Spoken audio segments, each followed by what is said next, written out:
Greetings, everyone. Welcome to the LiftAffect podcast. I am your host, Matt McNeil, founder, clinical director, and director of human performance at LiftAffect, where we assist professional pilots with maintaining better mental health and optimizing their mental skills. The goal of this podcast is simple: to help pilots and other high liability professionals and disciplines come out of the shadows to discover how we can live better lives personally and professionally. Join us each episode as we discuss various topics ranging from mental health, mental skills and performance, to business, entrepreneurship, and a few other surprises along the way.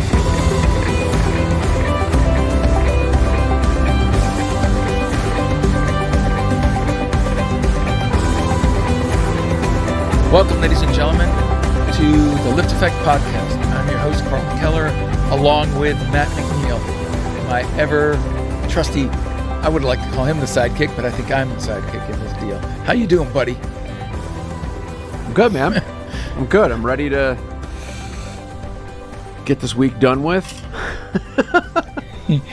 Just leave it at that. Yeah, I swear I need to catch you at, we do this in the later part of every week when we do our episodes. I think sometime one of these days I'm going to catch you on like a Monday instead of like Friday. Yeah, you're like going, the weekend. I know. We're like, God, just get me out of this. I got to get out of here. It's like, you're like, oh. I'm good. So how are you doing? What's going on with you? I'm keeping busy. I was telling you about what was going on with my daughter, and I think I'm in the wrong profession, but we'll kind of leave it at that. Yeah. But, hey, I got a couple questions before we do anything else today that wanted to hit on. I'm going to kind of de-identify this one just because I don't want anybody to feel uncomfortable. But I think it's really neat that we had a comment from one of our listeners that how one of our recent podcasts they were listening to, and it prompted them to do something that actually helped catch some issues that they probably wouldn't have been tested for and realized otherwise. And I just think that's really neat that we're able to touch other people that aren't just exclusively within our aviation community. And I just wanted to say kudos to you because, I think it's just amazing that, and I love the fact that we're touching people from all walks. Yeah. Yeah, my colonoscopy, which was just an amazing event to talk about. People were laughing. I got so many like texts and calls, and people were laughing about that. They're like, "Dude, you talked about them shoving a pipe up your rear."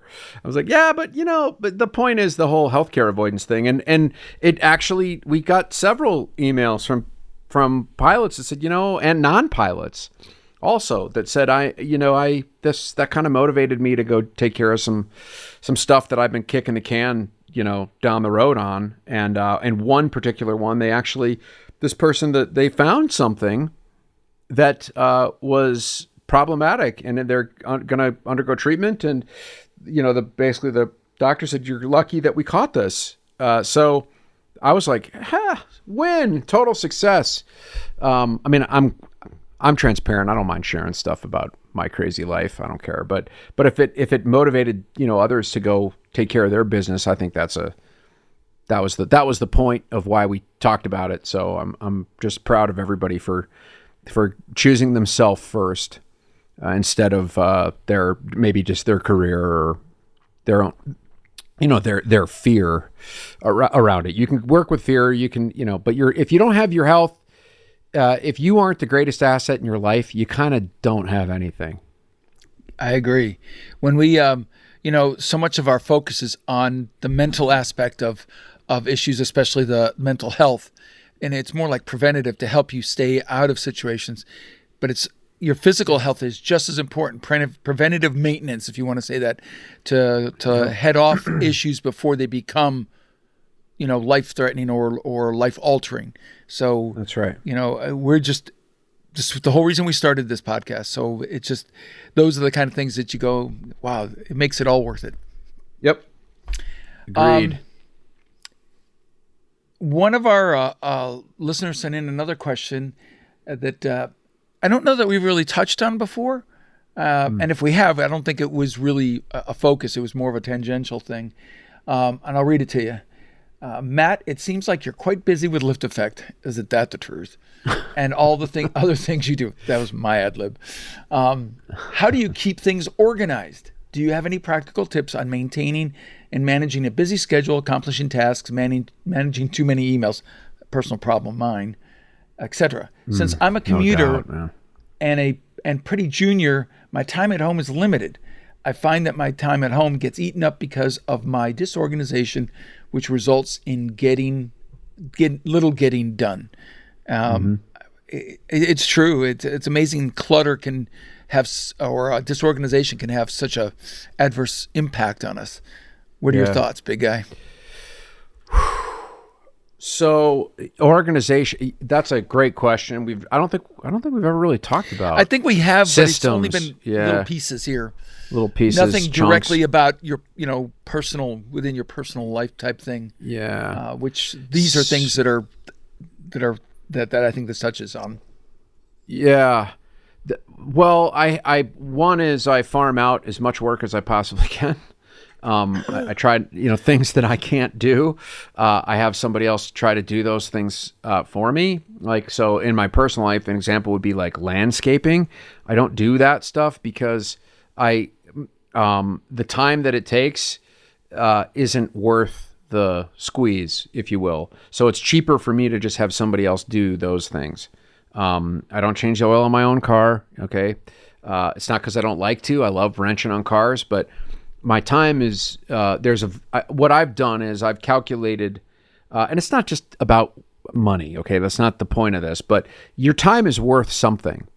Now, there's a financial, cost and there's a emotional cost to your time. So I've calculated in my life, I sat down and figured out what is my time actually worth on a monetary sense and in an emotional sense.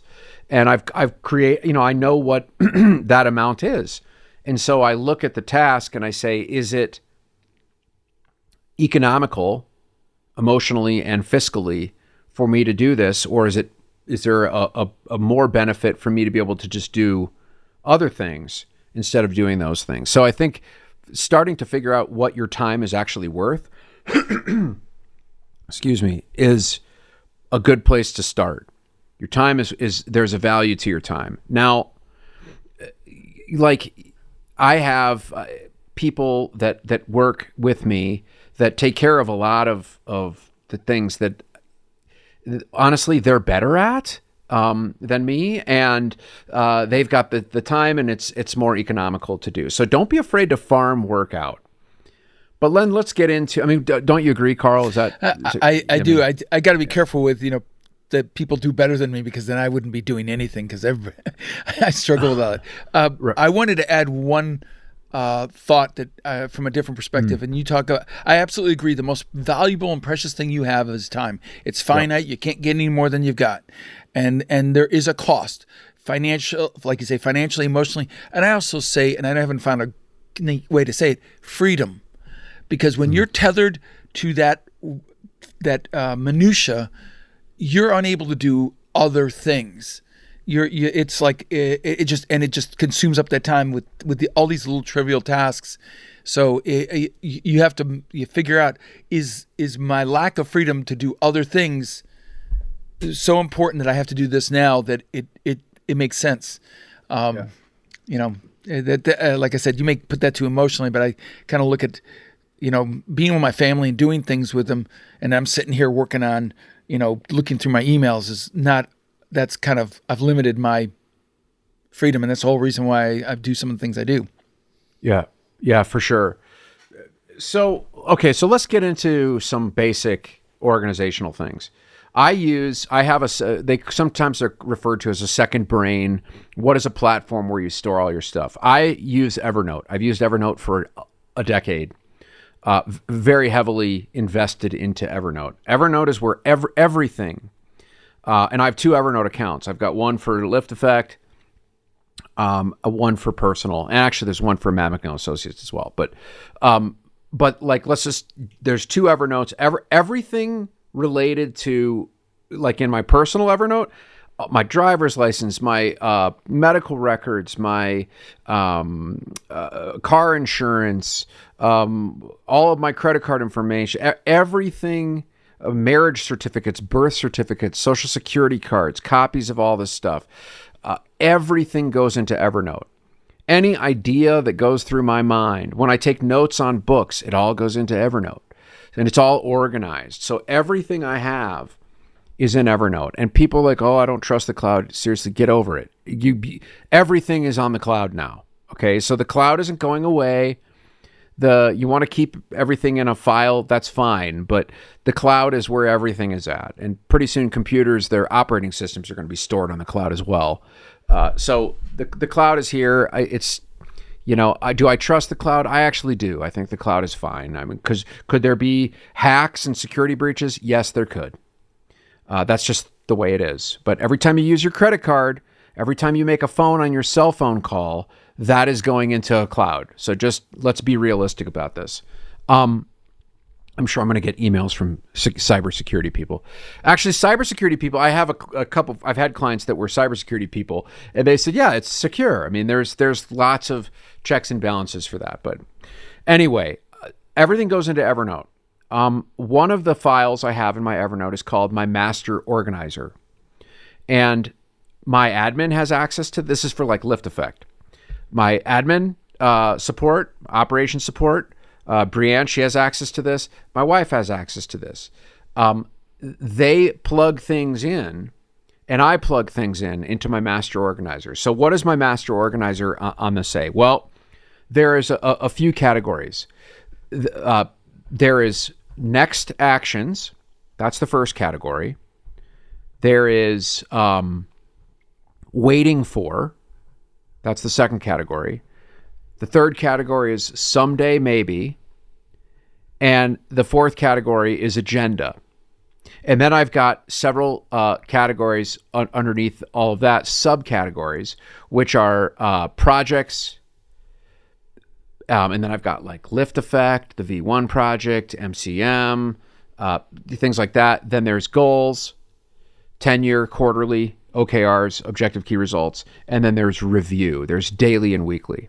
So, but let's stick with those four categories of next actions, waiting for, someday maybe, and agenda. Under next actions, there's a couple categories. There's computer.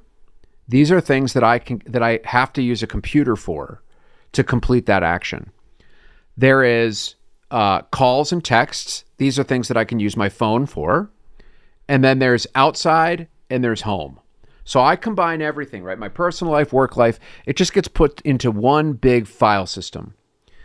Now, computer is things like I've got to write an email to somebody. I've got to write some advertising related stuff for the V1 project. I've got to, these are things that I've got to create a report, a treatment report for an insurance company for a pilot, on the pilot's behalf, whatever.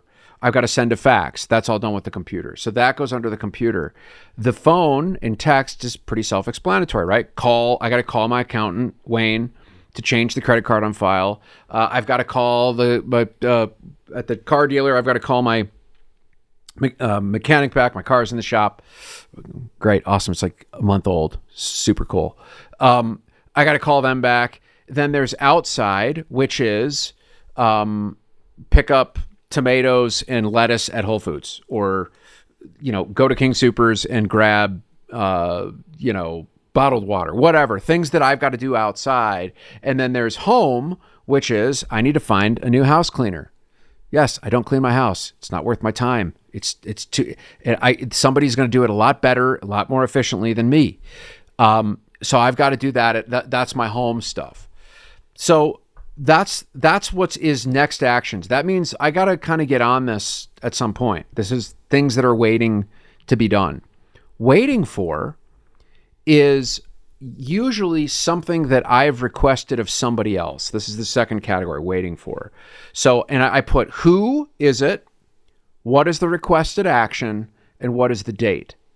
So usually this is for Brianne, my ops person, at LiftAffect is, okay, Bree, we need to go through the, I said, one of the things I said is go through MetroFax and grab all the faxes that are important because we get so many faxes every day. And I said, okay, Brianne, go through MetroFax, and the date that it was requested, I put the date down. So it just means I'm waiting for her response on this. And when she goes through and she gets it done, she just checks it off. She gets it done, or if it's not done, when we meet each week, I'll say, hey, where are we at with these things? Someday, maybe. This is something that I want to keep, I don't want to forget about, but it's not pressing. So like I need to upload talks that I've given to, we're creating a YouTube channel for LiftAffect, just a central place. I've given a lot of talks, a lot of presentations. People find them randomly around the internet. We're going to put a page together where it's all organized on there. Is that Is it vital? No. Do I need to do it tomorrow? No. But it's something I don't want to forget because someday I want to be able to do it. Someday maybe. So that's what goes on the list. And then the agenda is basically there's a team and then there's personal. So all the people on my team, whether it's clinicians or administrative support or outside people like we're like podcast people or just, those kinds of things, that gets put into the agenda. The different people, including myself, gets put under agenda. So that's kind of how I organize. And then what I do is I use this thing, the productivity planner. Everybody knows that works with me knows I love this thing. It's like, I think it's so brilliant. And it's basically what is my one most important task of the day and what are my two most important tasks of the day and my one must. So there's the one must is this has to be done and the two most important tasks. And oftentimes I will shop from these next actions list on Evernote, and I will physically write them into my productivity planner. There's something about writing ink on paper that changes the way that it integrates. And there's research on this, and we could even maybe do a little show on some of the, like, what is the difference between handwriting and typing. But I take this, and every day I make sure to do this for tomorrow. So when I wake up, I know exactly what I need to do that day. I don't have to sit there and think, okay, what do I need to do? So I go on Evernote and I just pull down the things that I haven't gotten done yet. And I put them into the productivity planner. What's my one must and my two most important? And then there's a room for even additionals, and I might put those down if I want, if I'm feeling super ambitious. Now, here's a good hack. If I can do something in less than 2 minutes, I just do it. So if a request comes in, an email comes in, I see something happen, if I can do it in less than 2 minutes, I get it done immediately. And this is a very well-known productivity principle that has been shown to be very, very effective. Very, very effective for people that have a lot of things going on. They're very busy. They got a lot of tasks. So if I could just take care of it right away, I just bang, I get it done. People know me that whether my clients or my colleagues or my friends, texting me is the quickest way to get me versus phone. And if you shoot me a text, if I can get to it very quickly, I'll just answer it. And look, my answers are very short and sweet. Sometimes it's all lowercase. It's quick. It's not because I'm being rude. I'm just trying to get things done super quick. So that's a good thing to do. Now let's talk about email, because that has been a soul crushing. I know, Karl, you can relate to this. Like, it can destroy your life. Email is, it's a huge, in the past, it's been a tremendous source of anxiety for me because I used to, and in fact, I even think still on my phone, I don't really do much email on phone, but I've got, okay, here's my inbox for LiftAffect on just the mail app, which I don't even use, but I'll show it to you, Karl. Let me see if you can see. Can you see that? It's a 5-digit, 29,072. Yeah. Right. That's how many unopened emails are in that inbox. Now, here's the deal. I used to do, I only open the emails that are important, and I let all the other ones go. So the number just keeps going and going and going. But then I implemented a new system, which is way, way better. And this is one of my clients who's a CEO at a very large corporation taught this to me. And it's brilliant. So what I have done is we use G Suite for everything. For all my businesses, everything is G Suite. And so I do all my email stuff on the web, right? I go on to Gmail and I log in to Matt at LiftAffect or Matt at V1 or whatever whatever I'm doing. And my own personal email address, which I'm not going to tell you what that is. But what I've done is I've created four inboxes. The first inbox is needs action. The second inbox is waiting for. The third inbox is someday maybe. And the fourth inbox is reference. So what I do is I've set it up where I have keystrokes, and there's some really good, when we get our show notes together for the podcast, which we are working on, there's going to be a subscriber feed for the podcast. We haven't really, it's the first time I've ever talked about it. But you're going to have access to really good show notes and resources and stuff like that from the episodes. We will link to this in the episode. There's some very, very good instructional videos on how to do this, how to set your Gmail like this. But what I have done is I've created keystrokes where I can very quickly categorize which inbox a message goes into, one of these four inboxes, or it goes into... it gets archived. Now, what's good about Gmail is it doesn't ever delete your email. It just archives them. So you have access to, I've got 100,000 emails in there in the archive. So, but when I get emails each day, and I probably get, at LiftAffect, probably get 100 emails. Matt and Associates probably get another 75. Personal email, I don't even know. It's just too, a ton. But what I can do is I can go through each day and I can go through 100 emails in 5 minutes. And so I start at the bottom and I look at it, and I've got it set up so my keystroke is I hit L, and then I can start to type either N, W, S, or R for needs, actions, waiting for, someday maybe, and it'll check the box, and then I hit E and it pushes that email into that folder. So needs action is, okay, this is important. I've got to deal with this. Or my admin has to deal with this. She monitors a lot of my email as well. Waiting for, same system, right? From Evernote, this is something that I've taken care of, but we're kind of waiting for a response. So if it was started as a needs action, then when I get to it, and I send the response, I change the label from needs action to waiting for, and it gets pushed into that box. Someday maybe is, I want to keep this on my radar, but it's not really pressing. And then references, hey, this is a good, like, Karl, you sent me, which I haven't responded to yet, you sent me something yesterday for V1 project about, that, and I put that into needs action. So that means, okay, when I have a moment today, which I don't, but I'll find a moment to figure this out, I will respond to that, and then I'll probably either push it into waiting for or reference, depending on what the response is and what Karl's response is to that. So that's a good hack. And there's a great book. Where is it? I think I've got it here. Well, here.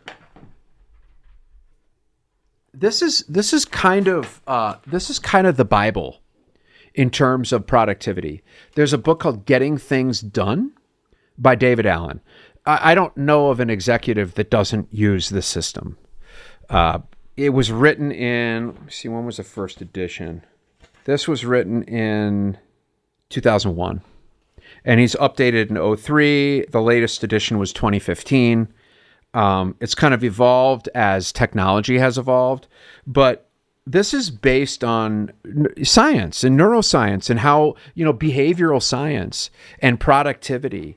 And it's, there's some criticisms about it, and nothing is perfect. No system is perfect. And for years, I avoided reading this because I was like, I don't want to, I've got a better way. No, I don't. I didn't. And when I finally one of my clients is like, seriously, dude, read that book. What is wrong with you, Matt? You know, like, you need to get on this. And I finally sat down and I read it and was like, oh my God,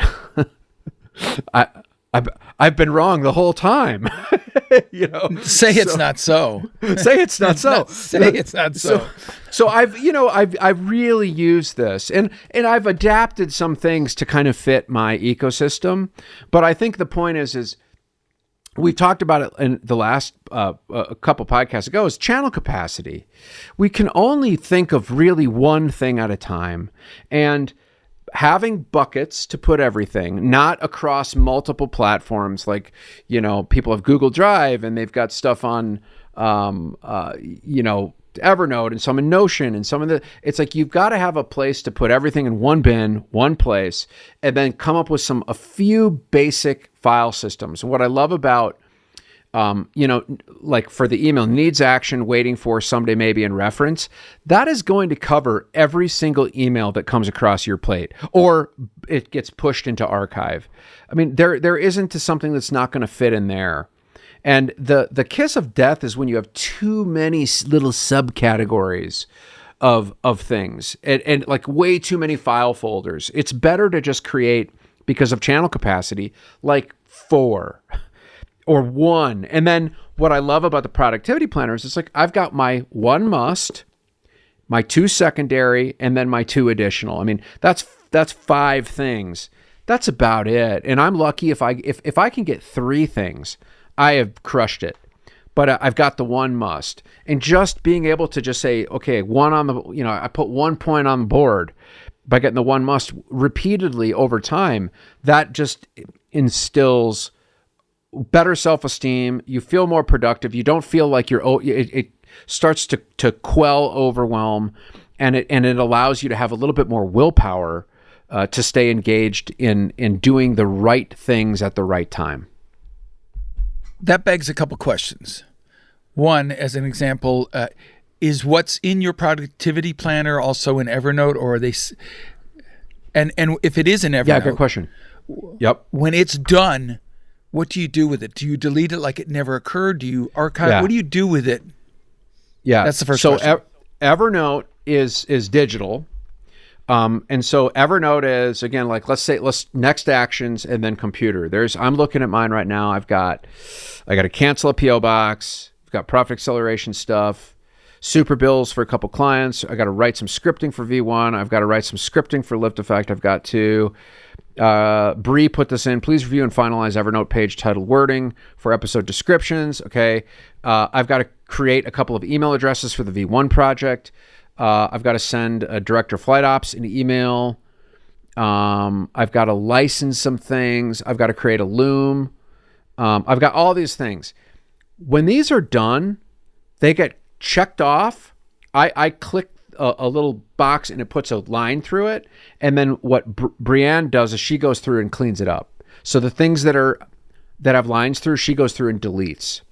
So those eventually get deleted. They're tasks, they got done. I don't need to know. I used to think I need to have a record of no, I don't. Email is the record. Email is the record. But so what I do is I take and honestly, sometimes there's a record on the paper planner, but I will take things from that list that if I don't get them just done, they get pulled into the productivity planner. So I'm like, okay, these are things I've got to get done. Does that answer your question? Yep. The second one is about the email. Those 29,000 emails. Yep. What category are those? You say you haven't looked at them. Those are all archived. So yes. So those were ones that didn't fit in those categories, or they did, and then they got moved. So here's how there's a lot of unopened emails. But this is how I do it. And this is where it takes a lot of courage to go inbox zero. And there's a lot of science on this. There's a lot of recommendations. I sat on it for a year before I did it. But what you've got to do is go back 3 months in your email, categorize you can go 3 months. I think I went 9 months. I went 9 months back, which was painstaking. And I put all of those emails into either needs action, waiting for, someday maybe, reference, or archive. Basically 5 buckets. I did that for 9 months, and then everything prior to that, I just archived it. Archive all. Because I cannot go through 50,000 emails. I don't have the time or the bandwidth or the desire. I would want to throw myself against a wall to do that. So, and I got a lot of consultation on this, and they're like, Matt, just do it. It's archive it, because it's kind of like the old adage, if it's important, they'll leave a message. It's true. You know what I mean? You can't, if it's really important, people will ping me again. But I had to have a cutoff point, and I think 3 months is probably fine.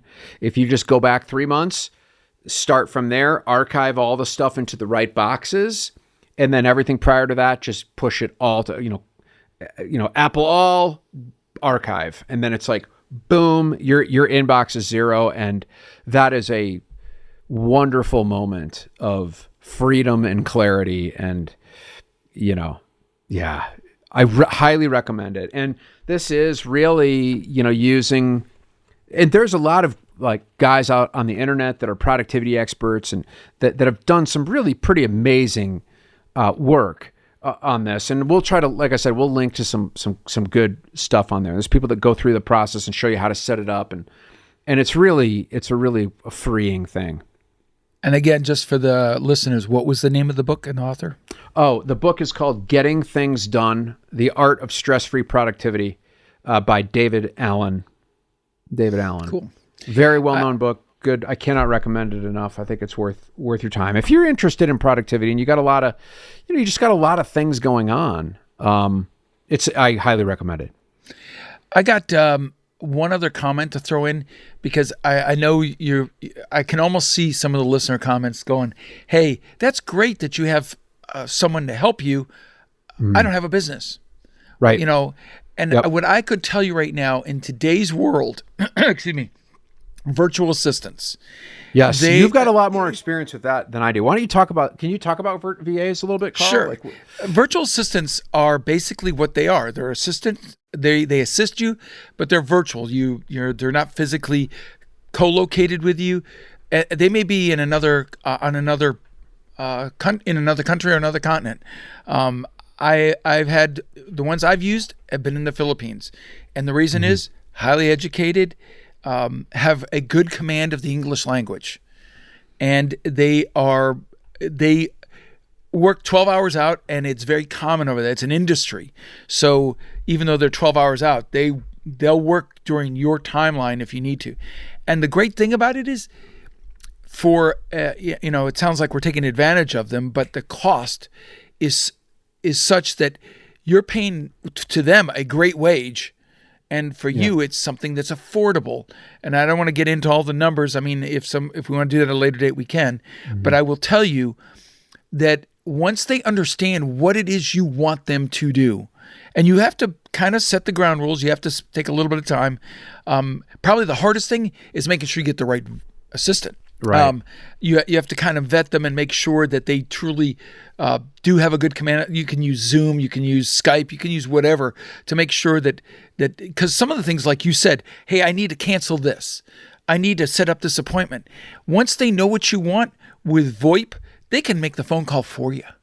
Yeah. And they can set this. They can set it up for you. They can almost be like an executive assistant. And so it people think, oh, I have to have a business. No, you don't. That's a really good point. You can have someone who will take a lot of that. Yeah, I mean, it takes a lot of that minutia away. Because you may have to type it, but that's still a lot shorter time. Or call them and say, here's the things, and you just do a data dump. That's still a lot shorter than you having to physically pick up the phone call, to write the email. Because even if you want, they write the email, they send it to you. You wordsmith it, and off it goes. You're not spending your time taking to write all this stuff. And, yes. So that's just something to seriously consider. Just because you don't have a business doesn't mean you can't have a VA that. Yeah. And once you build a rapport with them and trust, this is someone you can have for a long time.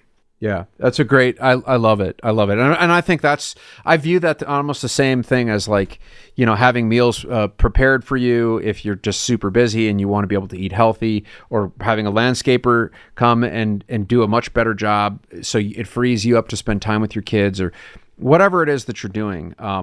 But start, before you even hire a VA or hire an assistant or hire a chef or hire a landscaper, just start to organize your stuff.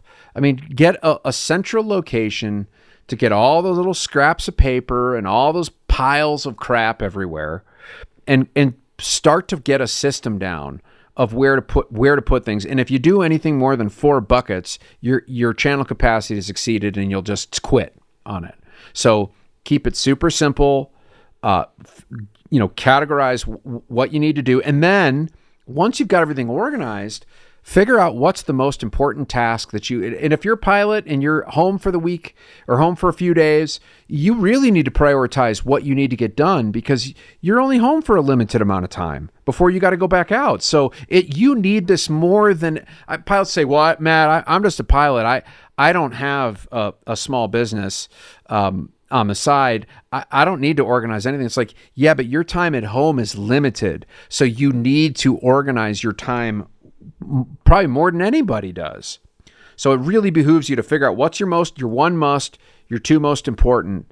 And if you just do that for 90 days, you're going to be like, oh my gosh, I've got so much stuff done that I was not getting done before. And I've got all this extra time and extra bandwidth to spend doing the things that I actually want to do. So far, we've kind of talked more like kind of paperwork and computer type stuff. One of the things that, and the comment didn't mention it specifically, but disorganization or disorganized could also mean clutter around the house. Yep. And there are so many books out there. But how we do it is we come in there and every so often we sit down and go, okay, we put in piles. Things that we no longer need or want or haven't touched in forever. When I say forever, 6 months or a year, you go, okay, is this something I want to keep because it's something I want to give my kids? So that's a keep. Do I want to donate it? Do I want to sell it if I have if I want to do a garage sale? And do I want to throw it away? Yep. And decluttering your life, your house, your clothes. Look at the clothes you wear and go, when's the last time I wore that? Heck, more importantly, as a pilot, for an awful lot of us, can I even fit in the darn thing anymore?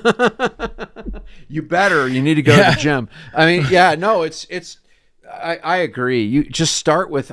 Is your 6 month? Is that a 6 month cutoff for you? Like, we try to do a year, and then we're starting going into our long term storage, because there's stuff I saved from the military that I thought, my kids will love, and when I'm finding out a lot of the things that had value to me, but I know once I pass on, they're really valued less, is, do they mean anything to my kids? And have I explained to them what they are? Because my mother left me stuff that I wish she'd done a better job of telling me what they are and what the sentimental or emotional or family value of it was. Not monetary, but emotional. So I've got some amazing things, but I have no idea where or what or who have they touched. So if there's something that you have that's valued, and it can be financial, it can be emotional, it can be passed down, give a reason for it and find out who wants it. Because if you're saving all these things for your kids and they don't want it, it's a waste. I love this, man. I love this because it is. My wife always says, stop saving shit let's not burden the children with crap that they don't want, right? Because our parents have done that to us, right? They send you this box of shit. You're like, I don't want this. Like, why do I? And then you feel obligated to keep it, and it's all this sort of sentimentals, So that's such a great. It's a really. But it's funny. I have 5 kids. And the first one, the oldest one, we saved everything. Yeah. Oh my God!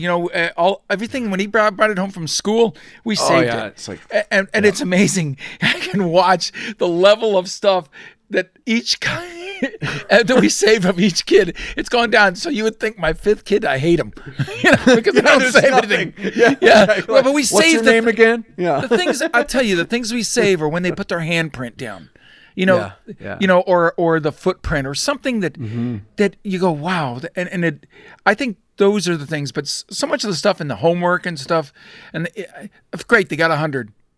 Yeah, get rid of it. Okay, get rid of it. Why do I need to keep it? So For sure. And those are the things that you can hand them later on and go, hey, your kids might think this is kind of neat to see, or your spouse. But we save way too much stuff. Yes. And I'll just say this as we're wrapping up here. If anybody has questions about this, I think this stuff is really important in terms of our psychology, in terms of our mental health, is getting organized. Do not underestimate the power of this. So if you guys have questions about it, you want us to go deeper, we can go really deep on this, because I think it's really important. And I spend a lot of time with clients, especially when I'm doing coaching, on figuring this stuff out, because it's very emotionally taxing for people. And so don't underestimate and it can be very the depressing. power of this. It can be very much so. You walk in the room and you're going, but then when it's all nice and you've done what you need to do, you walk in there and you go, It is amazing. It's a totally different mindset. Absolutely. Makes a difference. So I think that was a great question. Love it. I expect, like you say, I have a feeling we'll get a lot of comments about this. Because it does affect your mental state so much. So, indeed. One takeaway. One takeaway is, you tell me, man. Let's give it to you.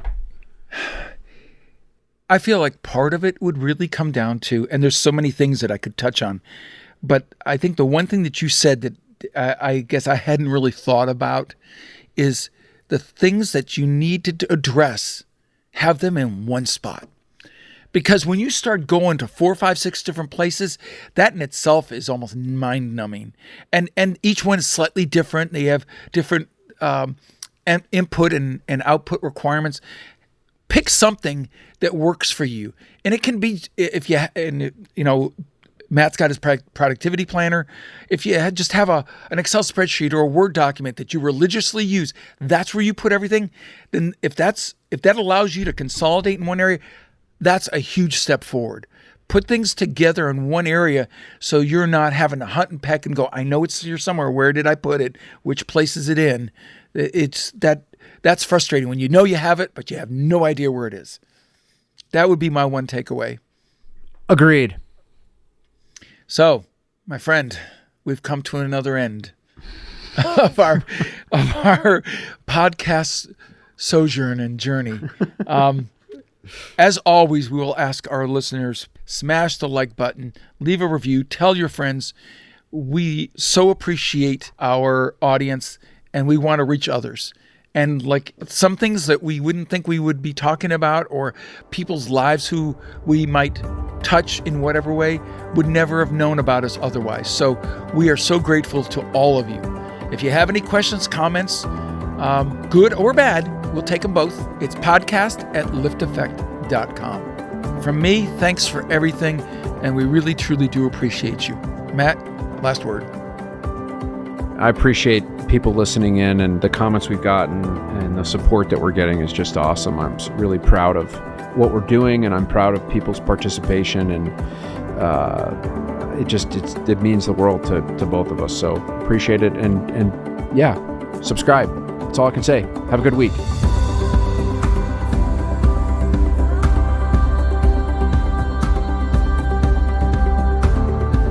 Thank you for listening to this week's episode of the LiftAffect podcast. If you want to dive deeper into this episode and every episode, go to our website, LiftAffect.com/podcast. If you're enjoying the show, we would love it if you'd follow us on Spotify and rate, review, and subscribe on Apple Podcasts. We really appreciate your support. You can find me on Facebook, Instagram, and LinkedIn, all with the ID Matthew McNeil. This show is brought to you by LiftAffect, a clinical mental health and consulting company that assists air carriers, corporate flight departments, pilot unions, and commercial pilots by providing comprehensive psychotherapy and mental skills coaching services to pilots with mental health and mental performance-related issues. Visit LiftAffect.com, that's LiftAffect.com, to book your free consultation. And finally, this podcast is for general informational purposes only. It does not constitute the practice of counseling, psychotherapy, medicine, or any other healthcare service, including the giving of medical advice. No therapeutic or provider-patient relationship is formed. The use of this information and any materials linked to this podcast is at the user's own risk. The content of this podcast is not intended to be a substitute for professional psychological advice, diagnosis, or treatment. Users should not disregard or delay in obtaining advice for any psychological or medical condition they have, and they should seek the assistance of their healthcare professionals for any such conditions. Thanks for tuning in, and we'll see you next time on the LiftAffect podcast.